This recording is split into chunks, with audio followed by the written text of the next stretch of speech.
4.3 당시 중산간 마을 주민 상당수가 토벌대의 무차별적인 학살에 피해서 한라산으로 피난길에 올랐습니다. 하지만 당시 어디에 피신해 있었는지 또 피신처에선 얼마나 학살된 건지 아직도 조사된 적이 없습니다. JIBS는 여전히 감춰져 있는 4.3 당시 피난처와 양민 학살 실태를 집중 조명합니다. 첫 순서로 4.3 당시 중요한 피난처로 추정되는 한라산 종남괴를 처음으로 확인됐습니다. 김동은 기자입니다.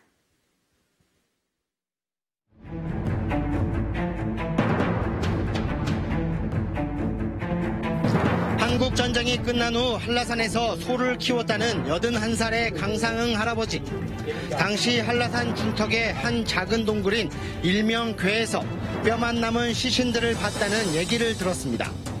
그 옷가장 완전히 사가벌이 아니어가지고 조금 흔적이 있고 뼈만 살거라니 해가지고서 5거 치우거라 6거 치우거라 하는 사람들이 없지 않아 있습니다. 인근 마을의 소태울이었던 이원경 할아버지도 1950년대 후반쯤 이곳에서 정체를 알 수 없는 여러 뼈들을 수거했었던 기억이 생생합니다. 호미로 누구나 걸령 땅 보면 뼈가 보이고 서른 먹고 자기네 집도 아니고 하니까 이 정도 그냥 놀려먹은 거 아니라. 증언자들이 공통적으로 지목한 곳은 종남괴라 불리는 지형입니다. 한라산 본래오름 서쪽에서 가장 큰 괴로 제주 4.3 이후 사람이 죽는다는 무서운 속설이 전해지던 곳입니다. 전문가와 함께 종남괴를 찾아가 봤습니다.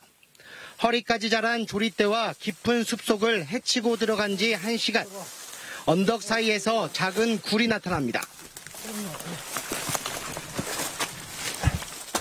내부는 성인이 서 있을 수 있을 정도로 크고 불을 피웠던 흔적이나 정체를 알 수 없는 뼈들도 확인됩니다. 이곳 종남괴는 내부가 반원 형태로 이루어진 데다 외부에서 잘 보이지 않아 피난민들이 피신하기에 최적의 장소로 보입니다.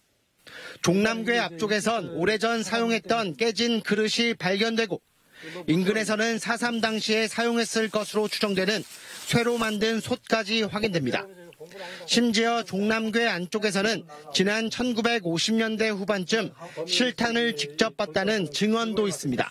실탄 3개, 산피, 총 쏘고 이런 거나 이게 살면서 예라이 죽긴 죽었다. 4.3 당시 토벌대에 쫓기던 피난민들이 종남괴에 머물렀을 가능성이 그만큼 높다는 얘기입니다. 이 정도면 한 20여 명이 들어와서 머물면서 이제 공동생활을 할 수 있을 정도 큰 괴거든요. 그러면 추운 데서 단체로 모일 수 있는 자리에 이런 괴가 있다는 것은 상당히 그 당시에서는 굉장히 큰 아지트, 대피처가 됐지 않았나 그렇게 보는 거죠.